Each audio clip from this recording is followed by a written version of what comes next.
TDP అధినేత చంద్రబాబు నాయుడు హత్యకి కుట్ర జరుగుతుందా? ఆయన ఆందోళనకి కారణం అదేనా అంటే అవుననే సమాధానం ఇస్తున్నారు కొంతమంది రాజకీయ విశ్లేషకులు. ఇక ఇదే అంశానికి సంబంధించి మనతో మాట్లాడేందుకు ప్రముఖ రాజకీయ విశ్లేషకులు, ప్రముఖ సీనియర్ జర్నలిస్ట్ సిఎస్ రావు గారు మనతో ఉన్నారు. ఆయనతో మాట్లాడదాం. సార్ నమస్తే. హలో కృష్ణ. సార్, ఆచంటలో జరిగిన రా కదిలరా బహిరంగ సభలో చంద్రబాబు గారు జగన్మోహన్ రెడ్డిని ఉద్దేశించి సంచలనమైనటువంటి వ్యాఖ్యలు చేశారు. మర్డర్ ఇష్యూను ప్రస్తావిస్తూ ఆయన కొన్ని వ్యాఖ్యలు చేశారు.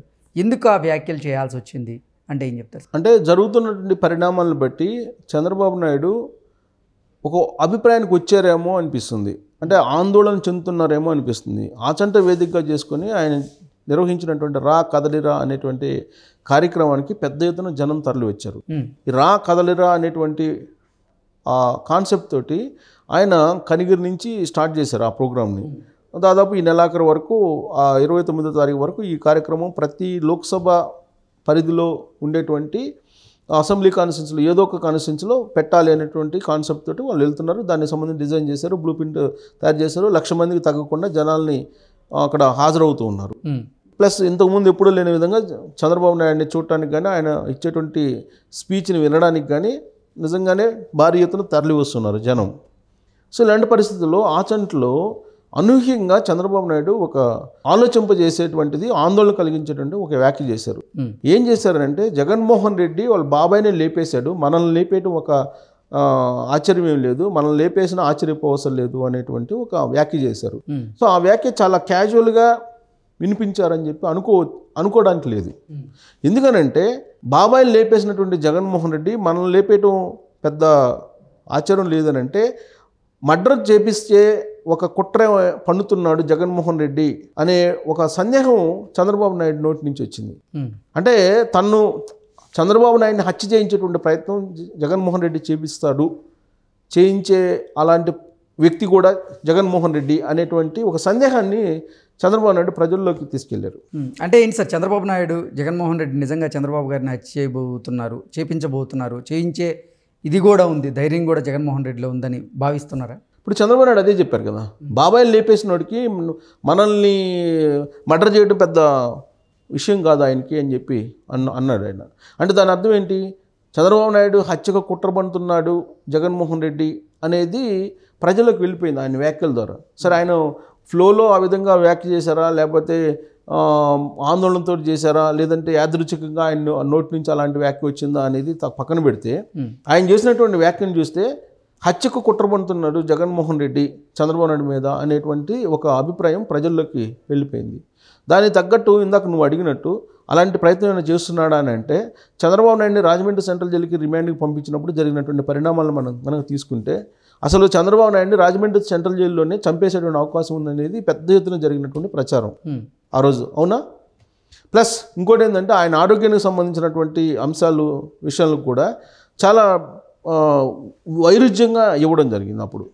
అంటే చంద్రబాబు నాయుడికి ఆయన ఇబ్బందులు పడ్డారు జైల్లో ఉన్నప్పుడు, ఆయనకి చర్మ వ్యాధులకు సంబంధించినటువంటి ఇబ్బందులు అనేకమైన పడ్డారు.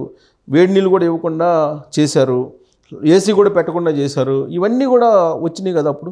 ఆ 53 రోజుల పాటు ఆయన జైల్లో ఉన్నప్పుడు ప్రభుత్వం ఏ విధంగా వ్యవహరించింది అనే దాని మీద ప్రతిరోజు ఒక అనుమానం వ్యక్తం అవుతుంది కదా.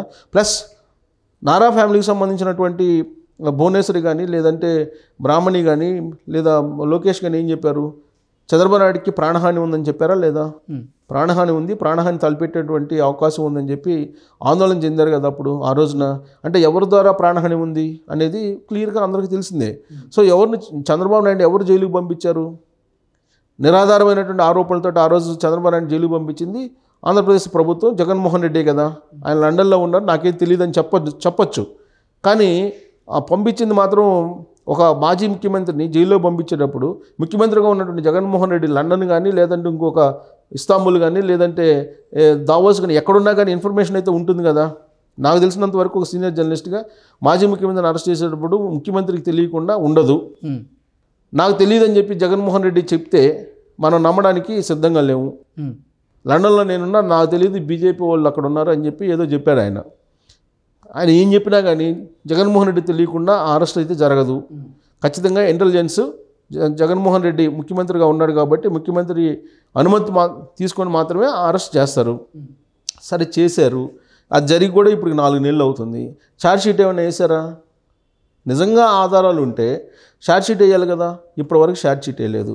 సరే, బెయిల్ మీద వచ్చారు, మధ్యంతర బెయిల్ మీద వచ్చారు.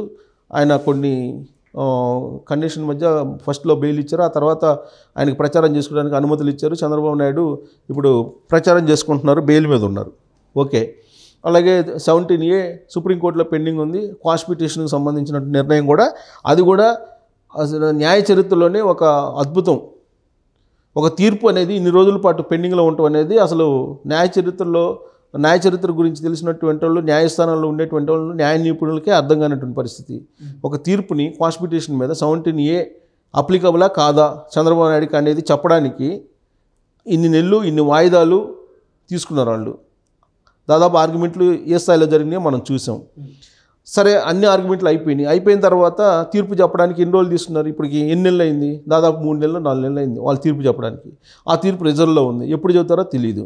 సో దీన్ని బట్టి చంద్రబాబు నాయుడు స్కిల్ డెవలప్మెంట్లో ఏం చేశారు అనేది అర్థమవుతుంది కదా.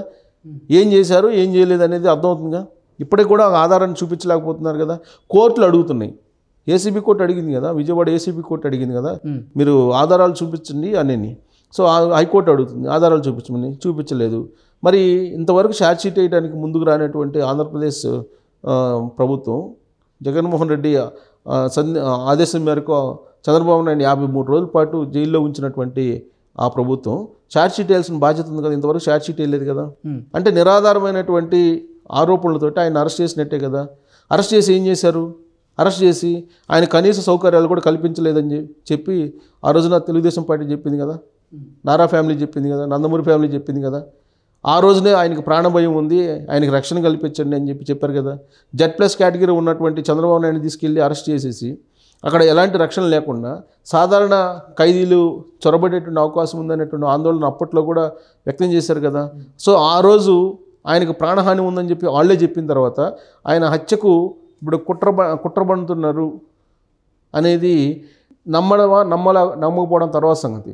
చంద్రబాబు నాయుడు అయితే ఒక ఆందోళనతో ఆ మాట ఉండొచ్చు, ఆచండ సభలో, కదలరా సభలో అని చెప్పి అనుకోవచ్చుగా.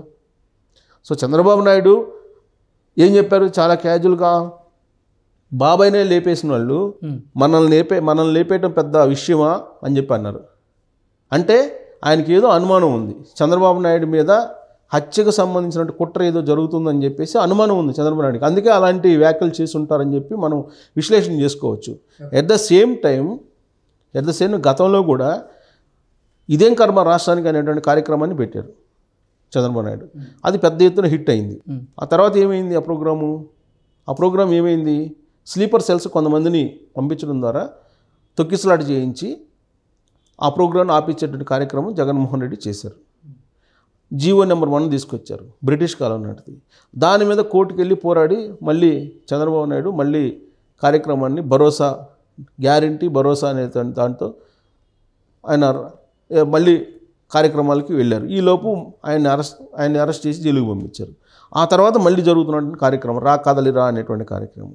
ఈ కార్యక్రమాన్ని కూడా ఏదో ఒక రకంగా ఆపేయటమా లేదంటే ఏదన్నా ప్రయత్నాలు చేస్తున్నారా అనేది చంద్రబాబు నాయుడు యొక్క అనుమానం. అందుకే ఆయన బాబాయిని లేపేసిన వాళ్ళు, అంటే వివేకానంద రెడ్డిని హత్య ఎవరు చేశారనేది తెలుసు కదా అందరికీ. హత్య ఎవరు చేశారు, ఎందుకు చేశారనేది ఒకప్పుడు చంద్రబాబు నాయుడు ఆ హత్యను చేయించారని చెప్పి ఆయన మీద చేసేటువంటి ప్రయత్నం చేశారు కదా. ఆ విషయాన్ని కూడా చెప్పాడు ఆచంట సభలో. హత్యని తన మీద చేసేటానికి ప్రయత్నం చేశారు అప్పట్లో.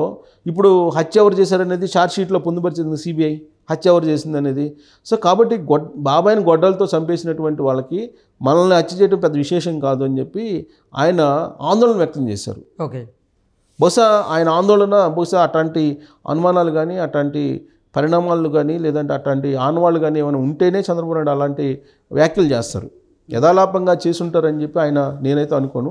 బహుశా చంద్రబాబు నాయుడు హత్యకి ఏమైనా కుట్రబడినారా, హత్యకు కుట్రబడినారని చెప్పి గతంలో తెలుగుదేశం వాళ్ళు చాలా సందర్భాల్లో ప్రస్తావించారు.